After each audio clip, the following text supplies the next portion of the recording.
So I'm finding that these story times are a really good way of me emptying out my mind and just getting out some trauma. So I'm going to give you guys another story time. So this is a story time of the time I got stalked, but just listen. So when I moved cities, I first lived in an Airbnb for about a month and a half, maybe 2 months. And this Airbnb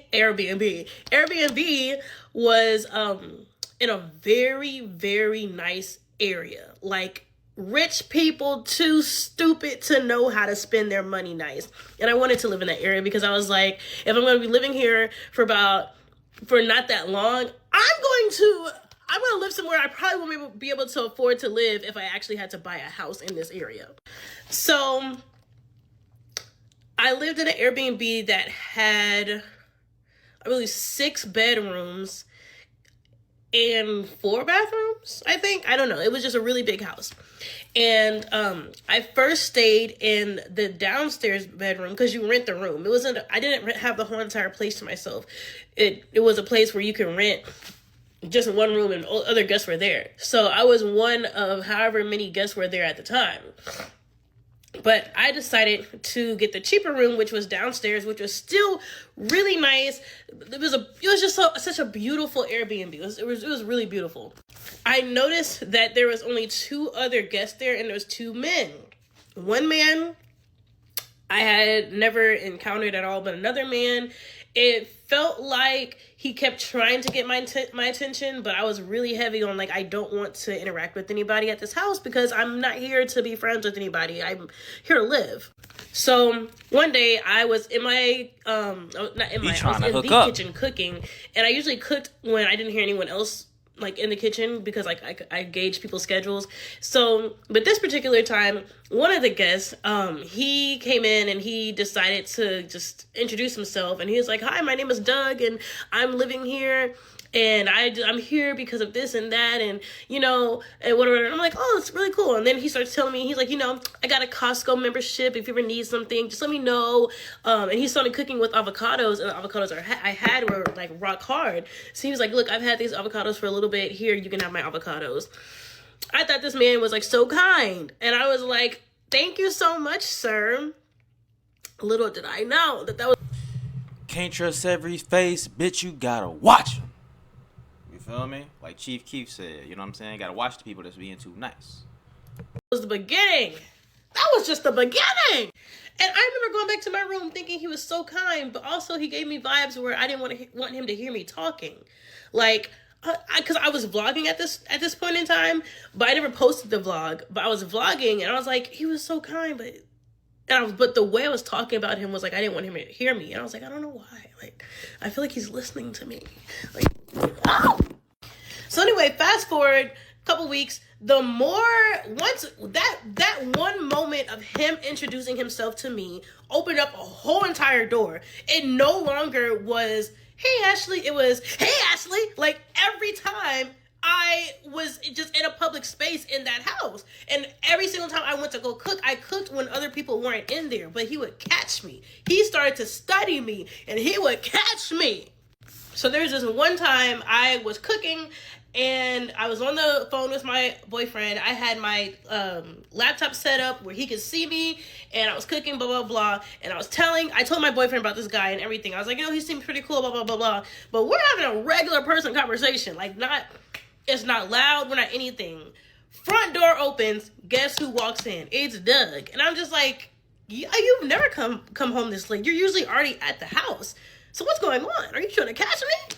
So he immediately comes to the kitchen, which is so weird. He always goes straight to his room. He immediately comes to the kitchen. "What you cooking?" And I'm just like, "Food." Like, I'm showing him what I'm cooking, but I'm also being nice because at this point, I didn't know that he was going to be a weirdo, okay? At this point, I don't know who he is. You're just a person, but you're kind of in my space. And so then he starts talking to me for like a good 30 minutes, and I'm just like, I was in here cooking on the phone with my boyfriend. And so he looks at my laptop. He sees my boyfriend on the screen, and he's like, "Oh, who is this?" And I'm like, "This is my boyfriend. This is Doug, blah, blah, blah." And my boyfriend's like, "Hi." Like, I guess he felt the energy before I felt it. But then Doug proceeds to talk to me for another like 30 minutes. I guess I should have had a backbone. It's like, hey, but mind you, he's a tall, skinny. Now he's not like thin, but he's skinny white man who is like overbearing. So it's kind of, it was just awkward to be like, hey, can you please give me some space? So I didn't say that, but it got to the point where we were talking so much that my boyfriend ended up hanging up the phone because we were having our own private conversation. So I am cooking my food and I put my stuff in the oven and I'm thinking if I put it in the oven, I can go back to my room and he won't. Yo, if I was the boyfriend, man, I ain't getting off the phone, man. Tell that nigga, I'm talking. Bother me. So I'm like, okay, well, I'm about to go to my room. Well, hey, Ashley, I want to tell you something. All right. What do you want to tell me? Proceeds to talk to me for another 30 minutes. But it's okay that he talked to me for another 30 minutes because he had some juicy stuff to tell. I'm going to tell you why.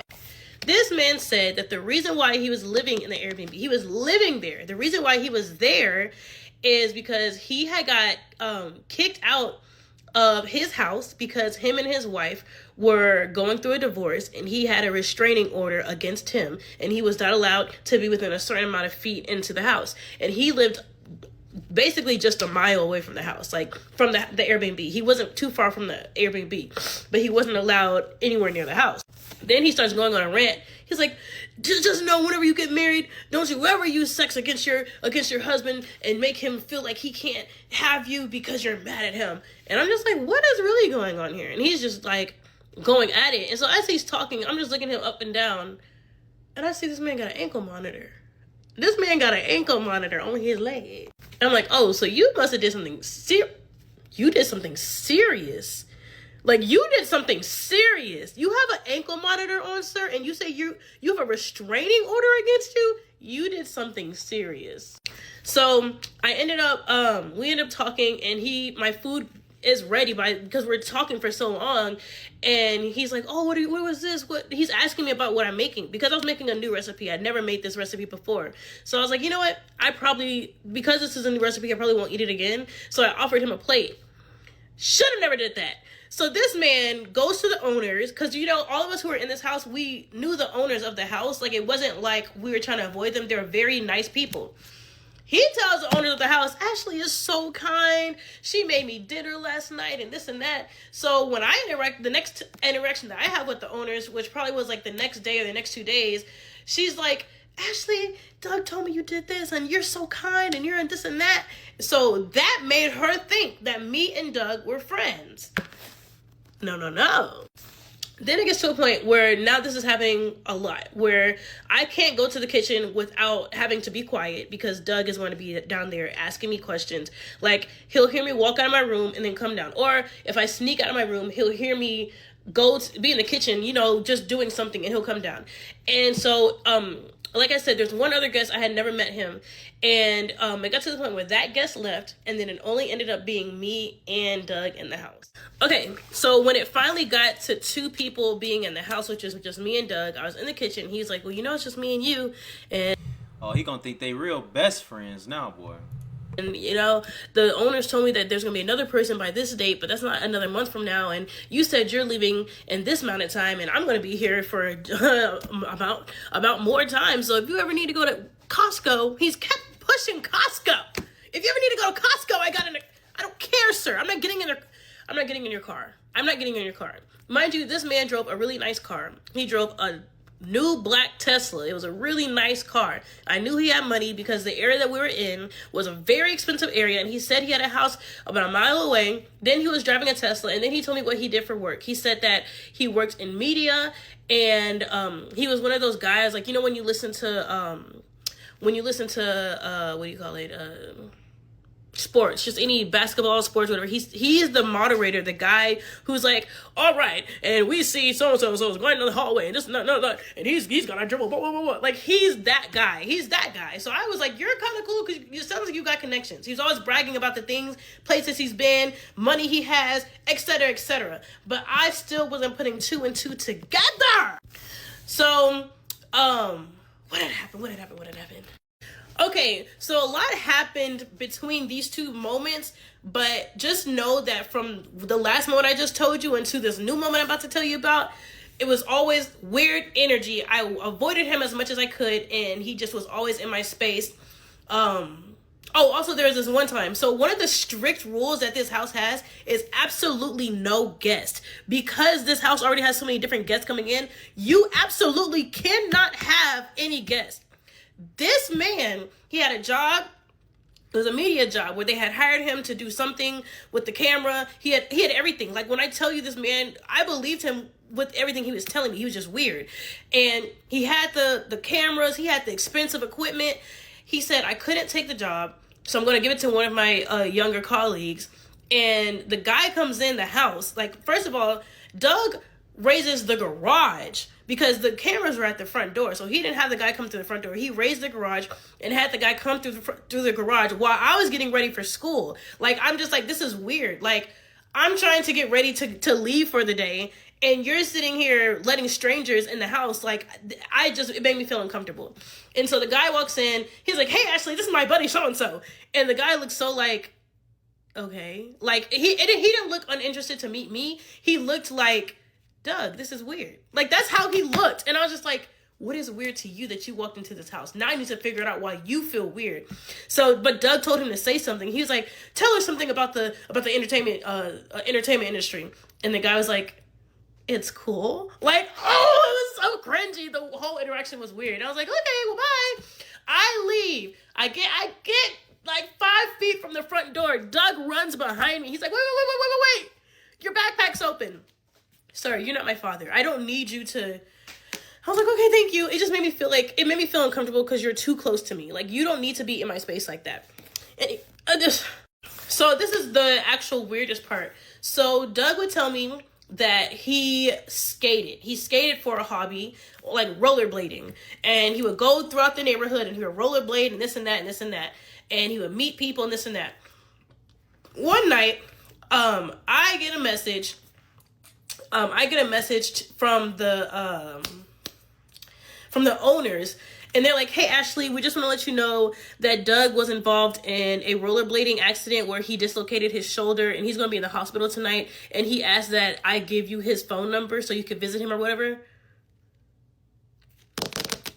Doug, we is not cool like that, bro. I am not visiting you and all of that shit. I just went, you know what's so funny? Which one is better? I just went somewhere. It was like some church. There we go. It's like some church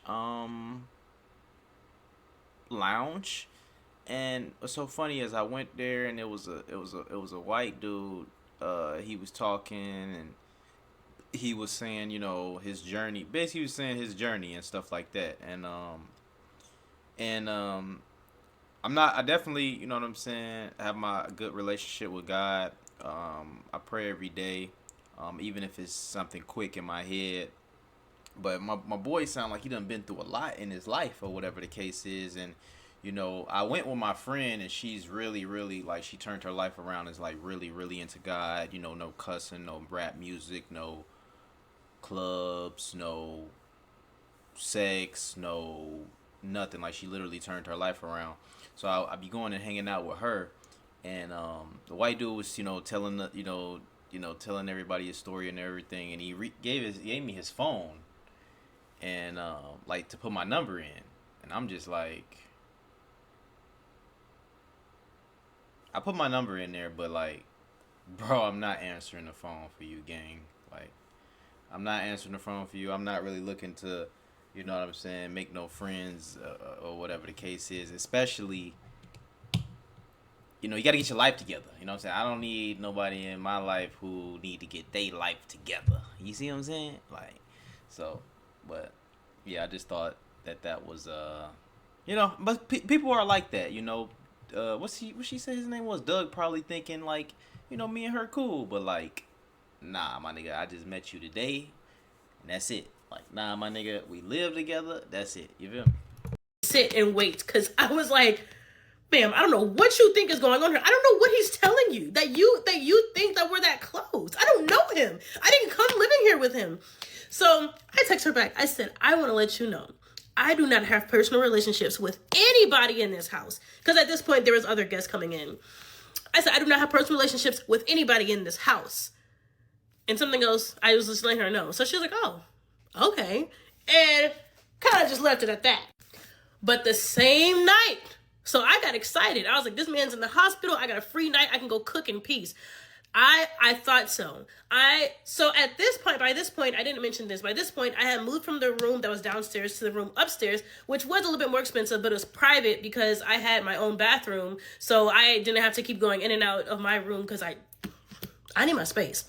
So the way it was set up, the front door is here, and then when we first walk in, the stairs are right here, and the stairs kind of wrap around, and then there's my room right there. So the front door is downstairs here, but my room is up here, so I can overlook the balcony and see the front. I can see the front door. And my room is kind of like it's like broadcasted kind of. So right across my room is another hallway, and then in that hallway, there's the laundry room. I'm telling you this for a reason, so just listen. Okay, so this particular night, after I had already sent the message to the lady, hours later, I hear the front door open and I hear, Ashley, who is saying my name like they know me? It was just the way he said it. He said it as if he was my mom. Like, he was like, Ashley, like that. It triggered me in so many different ways. Because I was like, first of all, I'm in a whole nother city. None of my family is here. Who is talking to me like this? Second of all, what do you need from me at 12 o'clock in the morning? Tell me some Ashley. So I open up the door because I thought this man had failed or something. He's standing downstairs. He's looking up at me. I'm looking down the balcony. He's got his arm in a cast. He goes, did the owner tell you what happened to me? I said, yes. Like, that's it. Yes. He goes, and he starts talking, but as he's talking, he's walking up the stairs. I want you to understand the fear that was in my eyes when he walked up. When he was walking up talking to me, there was evil. Like, I can't describe it. It was evil. He was talking, and he was like, well, I was just riding it, and I don't remember what he was saying because that's how, like, fearful I was. And, of course, in order for him, I didn't mention this part. His room was upstairs, but past my room. So every day he got to his room, he had to pass by my room. So I knew that he was going to come stop in front of my door. So he's walking up, and I was like, oh, okay. And he stops in front of my door, and he goes, but I had my door, like halfway open. I backed up into my room, and my door is, like, kind of open, so you can't really, like, see me. But he's like, yeah, so my shoulder, do you want to, like, look at it? And I was like, oh, like, are you okay? Like, basically making the smallest of talks. And everybody who knows me, I'm not a small talker. So I was like, oh, I'm sorry. Okay. He goes, you want to feel it? And I was like, no. He's like, come on, feel it. And I was like, no, it's okay. He goes, feel it. And I was like, oh, I'm going to have to feel this man's shoulder. So I felt it because I was like, I don't know what he's about to do to me if I don't feel it because he's adamant about it. So I poked it and I was like, ew. And he was like, yeah, it was a pretty nasty fall. And I was like, oh, well, I hope you feel better. So I feel his shoulder and I was like, well, he's like, yeah, I'm probably going to need you to help me around the house. I didn't help you before. I'm not helping you now. I'm sorry, sir. That's not I don't do that. I'm here for one thing only, is to just be here until I can be. Oh, he think he done got him a wife. That's his girlfriend. Now you done turned it to he done got her. She done turned it to his girlfriend. Where I need to be at. Oh. So, I was like, well, so there's another guest there, and this guest didn't have an arm. The way I knew that is because I was in the kitchen one time, and I heard somebody coming in through the door. And usually when new guests come, they think that the house is mine because I was in the kitchen. And so they'd be like, oh, hi, I'm so-and-so. And he came in, like, with one arm. And he was like, hi, I'm so-and-so. And I was like, oh, hi, nice to meet you. I'm going to be, are you the owner, blah, blah, blah. Like, that was the conversation. So that's how I knew that there was another guy in there who didn't have an arm. So Doug didn't have his arm. And he's like, I'm going to need you to come and help me around the house and stuff like that. And probably help me get my groceries and help me do that. You need a family member. I said, well, just like that guy downstairs who ain't got an arm, you could. I said it just like that. I am never so, like, blunt with strangers, but I said it just like this. I was like, well, just like that guy downstairs ain't got an arm and he's been walking around and doing things, you could do the same thing, or you could ask him. And Doug bust out laughing. He thought I said a joke. Nothing was funny. I was dead serious. And he's like, all right, I'm gonna go to my room and try to get things together. You do that. I'm gonna go to my room, okay? So I reach out to the owners to let them know, like, hey, this man's making me uncomfortable. And he came to my room, and because he kind of came into the room, because mind you, it was like late at night, and I was like, he came into my room, and this is the interaction we had, and they're like, oh no, I'm so sorry that happened. We'll make sure we have a conversation with him and this and that. So I was like, okay, cool. This is how I knew this man wasn't stupid. He must have known that my energy towards him was off, because then he started doing petty stuff, like real petty stuff, like all around the house. So I don't remember the order in which these things happened, but I just remember things start to get real petty, and there's more people in the house at this point. There's probably, including me and Doug, there had to be 4 people in the house, maybe 5 people in the house at this point. And there was this one night, Doug had left at 12, no, it had to be like 1 a.m., 2 a.m. It was real early in the night, or in the morning night.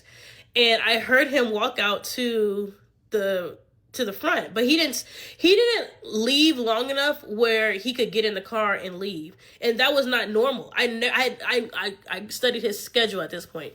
That wasn't normal for him. And so I was like, what could he have been doing outside that you spent like 5 minutes outside, but it's like really early in the morning, and then you came back in and it's not like you're like bringing equipment. I don't know. Like, I was just so confused. Like, the whole interaction of what he was doing outside was confusing me. So the next day, I get in my car, and on my windshield, there's this brown stuff all over it. I was like, either this man spit on my window, like it looked like that. I have pictures of it. I sent it all to the owners. It looked like he had spit, or I'm not going to say he did, but it wasn't there. It wasn't there when I went to sleep. It was there when I woke up. There was stuff all over my windshield, brown stuff. It looked like what, when someone does dip and it's like brown spit, it looked like that all over my windshield, all over it. There was like bits and pieces of like dirt and this and that. And I was like, oh, he's trying to retaliate. So me, I can retaliate. I can really retaliate in certain ways. But I was like, I have to live here for the time being, so I'm not about to like make this hard for me. I sent pictures, sent it to the owners, and they're like, check, got it. So at this point, now they're starting to realize there's an actual issue with this man, because you've complained about him multiple times. So there's another incident. It wasn't involving me.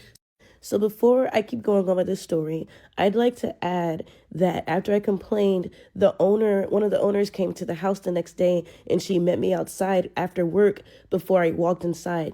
She told me that shout out owner. Shout out to the owner, because she could have just, you know how some people is, landlords, man, they don't be giving a damn about what you talking about. So shout out to the owner, owner, man. She was cleaning up the house, and she was sweeping upstairs, and Doug didn't know that she was there. And she was sweeping, and of course the broom was hitting against the wall because she's, sweeping. He storms out the room. He's like, whoa, what is it? What is it? And she's like, I'm sweeping. And he goes, okay, it just sounded like something, like he was very frustrated. So she got a taste of Doug as well. Proceed. So Doug is a video gamer he's a video gamer along with the other media things that he does. So when he's on his video games, he's in there, shut the F up! You effing suck! Ah! Doug, how you playing the game with one hand, Doug? One arm, Doug. Well, I guess he broke his shoulder, so I guess you can still, my bad. Like he's just in there screaming. The whole house can hear him. There's a guy who is staying downstairs, and he's like, he came up the stairs. I heard him, because he never came up the stairs unless he had to wash his clothes, because the laundry room was upstairs. He came up the stairs and walked straight to Doug's room, and I hear, F you! What the F are you doing? Doug does not hear this man knocking at his door. The man goes, Doug, I just want to let you know I can hear you all the way downstairs. It's 1 a.m. and I just want to let you know I'm trying to get some sleep. Mind you, the cutoff for like quiet hours was like I think 10 o'clock or 11 o'clock. So he was past his time. So he reaches out to the owners. So now there's another person saying something about Doug. So now the owners are really keeping their eye on him. That next morning, no, it wasn't that morning. Doug did something. He did something that made me uncomfortable. And the owner sent a mass message to everybody. That's what it was. I'm so sorry. I said this out of order. So when I had told the owners about the interaction where Doug had me poke his shoulder, she sent out a mass message, but she didn't send it to me because I'm the one that she was sending it for. But the message basically said, make sure that we're respecting each other's space. Don't go to people's rooms, this and that, this and that. And it was kind of vague, but also very specific because only one person had done that. Doug never does this. He never, ever got up early in the morning and did anything. The next day, he got up at 7 o'clock on the dot. Okay? On the dot. And this man is upstairs yelling downstairs to the guy. He goes, hey, so-and-so, did you get the message that the owner sent last night? Remember, my door is in front of the balcony. My door is in front of that balcony. The only, and like that goes in front of the door. There's no other way. Like, you did that on purpose. You went in front of my door and yelled on purpose. I told them about that too. So that same weekend, I was getting ready to come back home to visit my mom and just spend the weekend with her and stuff like that. Not because of Doug, but just because that's what I wanted to do for that weekend. And so at the same time, I was letting them know everything that happened at the house. And at the same time, there's a new girl. And the owner, I told the owners I'll be out of town. But the owner was like, well, okay, well, we'll go. We're going to keep a watch on him. Thank you for letting us know what's going on with him. Also, for you to feel comfortable, there's another girl coming in. Because at that point, only men had ever been in that house. And if there was another woman, she had been there one time and I never met her. But she was like, and she's around your age, so you should be more comfortable. And I was like, good.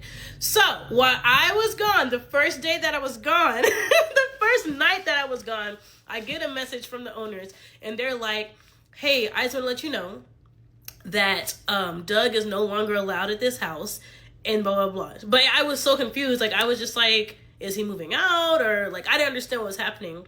So when I get back, when I get back, I find out that the girl who had been in that house, who was new to that house, it was her first day. Doug did the exact same thing he did to me. He cornered her in the kitchen, and the owner had sent out another message. And he asked her, he was like, "Did you get the message from the owner? I'm confused because this isn't normal for her behavior. She's acting like something's wrong, and I just want to know if I'm making people uncomfortable. You're making people uncomfortable because nobody said anything directly to you, but all of a sudden you're sitting here feeling guilty." And I found this out because I became friends with the girl while we were there, and she was really cool. I really enjoyed her.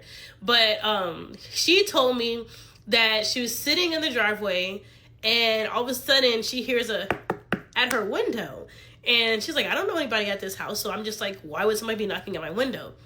And it's Doug. And she's like, can I help you? And he goes, well, the owners are just complaining about something, and then they're telling me I have to leave, and that I don't know if I'm making people uncomfortable. I just want to know if it's you, if you're the one complaining, or if it's Ashley, because you guys are the only two girls in here, because none of the guys I don't think will be uncomfortable, this and that. I don't know what happened after that, but just that interaction alone, I was like, oh, so you've been doing this on purpose. Like, you're making me uncomfortable. So with that being said, he had something ordered to the house. This is my sleuth mind working. He had something ordered to the house, and it was an Amazon packet. You can get Amazon things ordered to the house, but you can't get personal mail ordered to the house. So I looked at the thing, and it said his full name, and I was like, picture. I took his full name, and I went to go look up this man. I found out why this man had an ankle monitor. This man, I don't know what happened in his marriage. Well, actually I do. He cheated on her. That's why. He cheated on her, but something else had happened with abuse.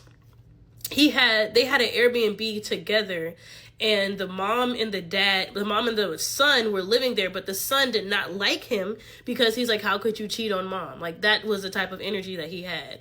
And apparently Doug was not allowed to be at that house either, but they didn't have a restraining order against him at that house. So this man, so they blocked him basically from getting in the house, but this man waited till nobody was there and kicked in the back door to get into the house.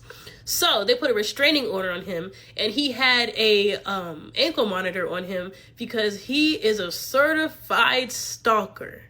This man was, I guess prosecuted is the right word. Like, he's a stalker. Like, he has stalking charges on him. He was like an actual stalker.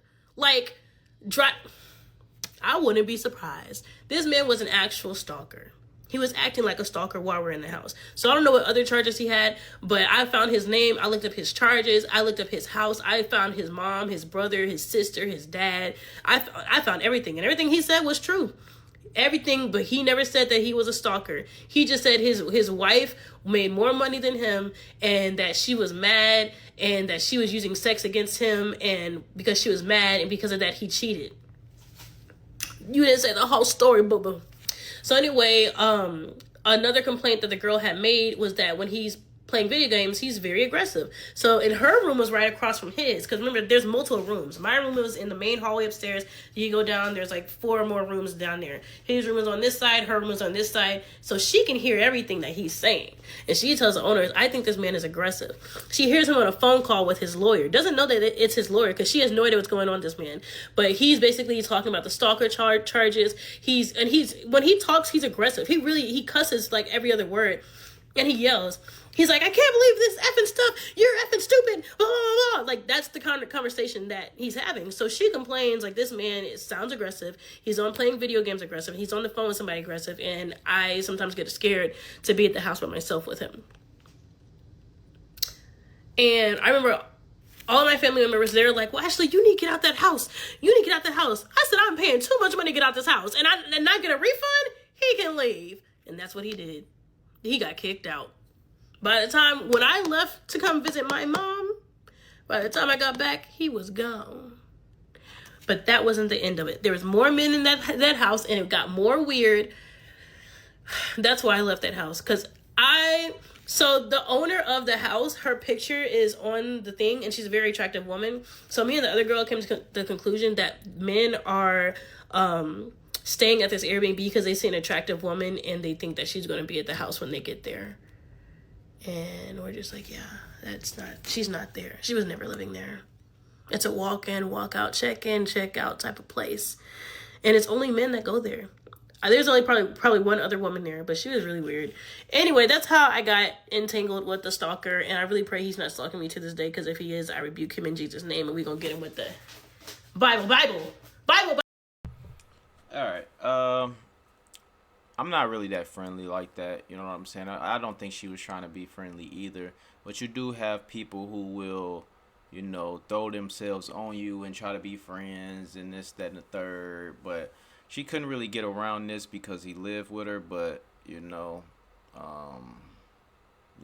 that's the unfortunate situation about, getting a roommate. Sometimes you can get a cool roommate. Sometimes you can't. You know what I'm saying? So I'm glad he wasn't too crazy. He ain't go too, do nothing too wild. You know what I'm saying? He probably was just really annoying. But shit, I'm glad she good now. And shit, hopefully Doug get his goddamn life together. You know what I'm saying? Get that goddamn ankle monitor off, because you sound a little crazy. She said she went on drugs and then you just got people like that, man. You know what I'm saying? So y'all let me know what y'all think in the comments below. I'm gonna catch y'all on the next one. It's your boy Ray Big Play.